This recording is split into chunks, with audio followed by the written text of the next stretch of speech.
आज हम सीखेंगे ट्रिग्नोमेट्रिक टेबल बनाना बिना कुछ याद किए हुए। आप भी यह वीडियो देखने के बाद खुद से बना पाएंगे यह टेबल। तो चलिए चलते हैं हम अपनी वीडियो की ओर। देख सकते हैं मैंने एक परफॉर्मा लिया हुआ है उस टेबल को बनाने का। अब हम इसमें सीखेंगे कि हम वैल्यू कैसे फाइंड करें। टेबल बनाने के लिए दो इम्पॉर्टेंट बातें होती है। पहला, मैंने जो सीखा लिखा है आपको भी सेम सीक्वेंस में लिखना है। मतलब जैसे यहाँ फिर कॉस, फिर टेन, फिर कॉट, फिर सेक, देन कॉसेक, ये सीक्वेंस आपका भी सेम होना चाहिए। और दूसरी इम्पॉर्टेंट बात वह है कि हमें इस टेबल में बस साइन की वैल्यू निकालनी सबसे ज़्यादा इम्पॉर्टेंट होती है। अगर हमने साइन की वैल्यू निकाल ली तो बाकी की वैल्यू ऑटोमेटिकली हम निकाल पाएंगे। तो चलिए चलते हैं साइन की वैल्यू हम कैसे निकालें। तो उसका एक सिंपल ट्रिक है, आपको बस वो फॉलो करना है और आपकी साइन की वैल्यू आ जाएगी। तो वो ट्रिक है, आपको 0 डिग्री के नीचे में लिखना है √0/4, 30 डिग्री के नीचे में लिखना है √1/4, 45 डिग्री के नीचे में लिखना है √2/4, 60 डिग्री के नीचे में लिखना है √3/4 और 90 डिग्री में √4/4। तो देखिए ये सीक्वेंस सिंपल है, 0 1 2 3 4 और डिनोमिनेटर में 4। ये आपको आराम से याद हो जाएगी। अब आपको कुछ नहीं करना है, बस आपको इस रूट की वैल्यू साइन के में लिखते जाना है। जैसे पहले वो करने से आगे आप एक काम कर लीजिए कि आप इसे कैंसिल कर ले। अगर कोई कैंसिल हो रहा है, जैसे यहाँ पे कैंसिल हो रहा है, ये हो जाएगा 1/2, ये हो जाएगा 1। इससे आपकी कैलकुलेशन ईजी हो जाएगी। तो साइन में ये हो गया √0, तो 0 की तो रूट हमेशा 0 ही होगी। ये हो जाएगी 1/2, ये हो जाएगी 1/√2, ये हो गई √3/2 और ये 1। तो आपने देखा है, आपने एक सिंपल ट्रिक से साइन की पूरी वैल्यू निकाल ली। अब अगर आपने साइन की वैल्यू निकाल ली तो बाकी की टेबल आपके लिए आसान हो गई।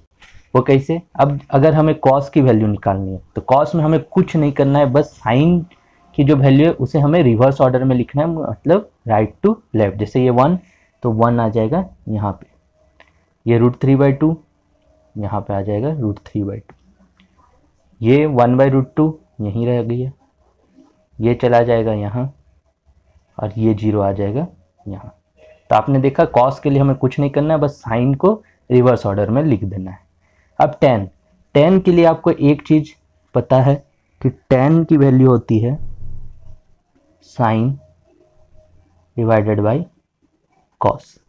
तो आपको 10 में कुछ नहीं, इस दोनों को डिवाइड करके जो वैल्यू आ रही है वो 10 में लिखते जानी है। जैसे 0/1, तो 0/1 तो 0 ही होगा। 1/2 डिवाइडेड बाई √3/2, तो ये हो जाएगा 1/√3। क्योंकि देखिए डिनोमिनेटर सेम है तो वो तो कैंसिल हो गई, बस न्यूमरेटर लिख देना है। सेम हमें हर जगह सिर्फ न्यूमरेटर को लिखते जाना है। यहाँ हो जाएगा 1/1, यहाँ √3/1 तो मतलब √3। 1 डिवाइडेड बाई 0, तो 0 से कोई भी चीज़ हम डिवाइड नहीं कर सकते, इसलिए हम इसे बोलते हैं नॉट डिफाइंड। अब आते हैं कॉट की तरफ। तो कॉट में भी हमने जैसे कॉस को साइन के रिवर्स में लिखा, उसी तरह हमें कॉट को 10 के रिवर्स में लिखना है। मतलब यहाँ क्या हो जाएगा, ये हो गया नॉट डिफाइंड, √3, 1, 1/√3 एंड 0। अब आते हैं सेक की वैल्यू कैसे निकालें। तो सेक के लिए आपको याद रखना है कि सेक की वैल्यू होती है 1/cos।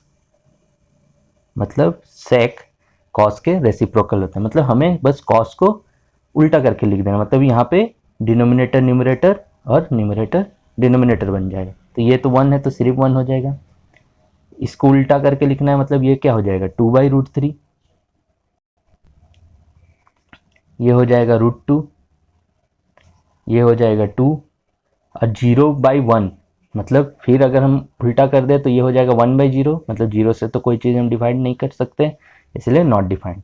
अब कॉसेक में भी सेम, जैसे आपने हर पेयर के बाद एक का रिवर्स लिखा है उसी तरह कॉसेक का भी आपको रिवर्स लिखना है, मतलब सेक का रिवर्स कॉसेक में लिख देना है। तो ये हो जाएगा नॉट डिफाइंड, फिर 2, फिर √2, फिर 2/√3 एंड देन 1।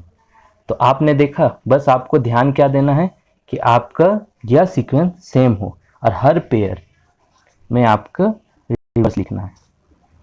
ये बनता है आपका पेयर। तो देखा आपने कितनी आसानी से एक आसान ट्रिक से साइन की वैल्यू निकाली और बाकी का टेबल आपने खुद बना लिया। तो इससे आपको अब याद करने की ज़रूरत नहीं, आप ये टेबल प्रैक्टिस के साथ कुछ सेकंड में खुद ही बना पाएंगे। तो आशा करता हूँ कि अब आपको यह टेबल याद करने में या खुद बनाने में कोई दिक्कत नहीं आएगी।